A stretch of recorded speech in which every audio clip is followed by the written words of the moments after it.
और बाजार में बेचने के लिए एक औरत का रूप धारण कर लेती और जो भी बच्चा उस चुड़ैल के खिलौने ले लेता वह बच्चा रात को 12 बजे उठकर अपने घर के बाहर निकल जाता और चुड़ैल के पास उसकी गुफा में चला जाता। फिर वह चुड़ैल उस बच्चे का खून पी जाती और वह चुड़ैल अपना पेट रोज ऐसे ही बच्चों का खून पीकर करती थी।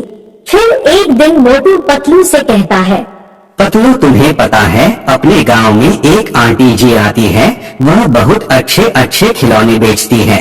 फिर पतलू बोलता है, हाँ मोटू, मैंने भी सुना है आंटी का नाम गोली है। मुझे भी कल समोसे वाले भैया बता रहे थे यह गोली के खिलौने बहुत अच्छे अच्छे हैं।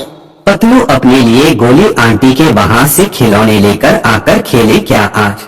हाँ यार मोटू, आज संडे है, वैसे भी मेरा मन नहीं लग रहा, चलो चलते हैं खिलौने लेने। यह कहकर मोटू और पतलू दोनों खिलौने वाली के पास चले जाते हैं। थोड़ी दूर चलने के बाद वह दोनों खिलौने वाली के पास पहुंच जाते हैं तो वहाँ चुड़ैल अपने खिलौने बेच रही थी। आ जाओ बच्चों, नए नए खिलौने लो, हैंडपंप लो, ट्रैक्टर ट्रॉली लो, डॉक्टर के सामान लो, किचन सेट लो। इस तरह चुड़ैल अपने खिलौने बेच रही थी। तभी चुड़ैल को मोटू पतलू दिखते हैं तो चुड़ैल बोलती है, क्या हुआ मोटू और पतलू, तुम्हें क्या चाहिए? फिर मोटू बोलता है, गोली आंटी जी हमें नए नए खिलौने दे दो, आज संडे है, हम दोनों पूरे दिन भर खिलौने से खेलना चाहते हैं। हाँ हाँ मोटू पतलू, लो ना, तुम्हें जो चाहिए वह खिलौने ले लो, मैं यहाँ खिलौने बेचने ही तो आती हूँ। फिर मोटू पतलू वहाँ से खिलौने लेकर अपने घर आ जाते हैं और खिलौने से कुछ देर खेलने के बाद वह दोनों सो जाते हैं। फिर रात के ठीक जैसे ही 12 बजते हैं तो मोटू अपने आप वहाँ से उठकर अपने घर से बाहर चला जाता है और चलते चलते चुड़ैल की गुफा में चला जाता है। फिर अगले दिन जब सुबह पतलू उठता है तो पतलू को मोटू घर में कहीं नहीं दिखता। पतलू घर के बाहर जाकर मोटू को ढूंढता है।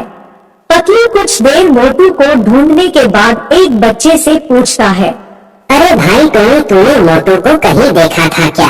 फिर टोनी बोलता है, नहीं पतलू भैया, मैंने मोटू को कहीं नहीं देखा। टोनी की यह बात सुनकर पतलू दुखी हो जाता है और वहाँ से जाने लगता है तो टोनी बोलता है, पतलू भैया रुको, मुझे यह बताओ आपने गोली आंटी से खिलौने लिए थे क्या? हाँ टोनी भाई, हमने कल ही उस गोली आंटी से नए नए खिलौने लिए थे। अरे यार पतलू भैया, आपने यह क्या कर लिया? आपको पता है वो गोली आंटी नहीं है, वो एक चुड़ैल है जो बच्चों को दिन में खिलौने देकर रात को वह अपने जादू से अपने पास बुला लेती है और बच्चों का खून की जाती है। पतलू जल्दी से चुड़ैल की गुफा की तरफ जाता है। फिर पतलू गुफा में छुपकर देखता है तो चुड़ैल सो रही थी और मोटू को उल्टा हवा में लटका रखी थी। तो पतलू वहाँ से आ जाता है और सीधा एक तांत्रिक के पास चला जाता है और तांत्रिक को सारी बात बता देता है।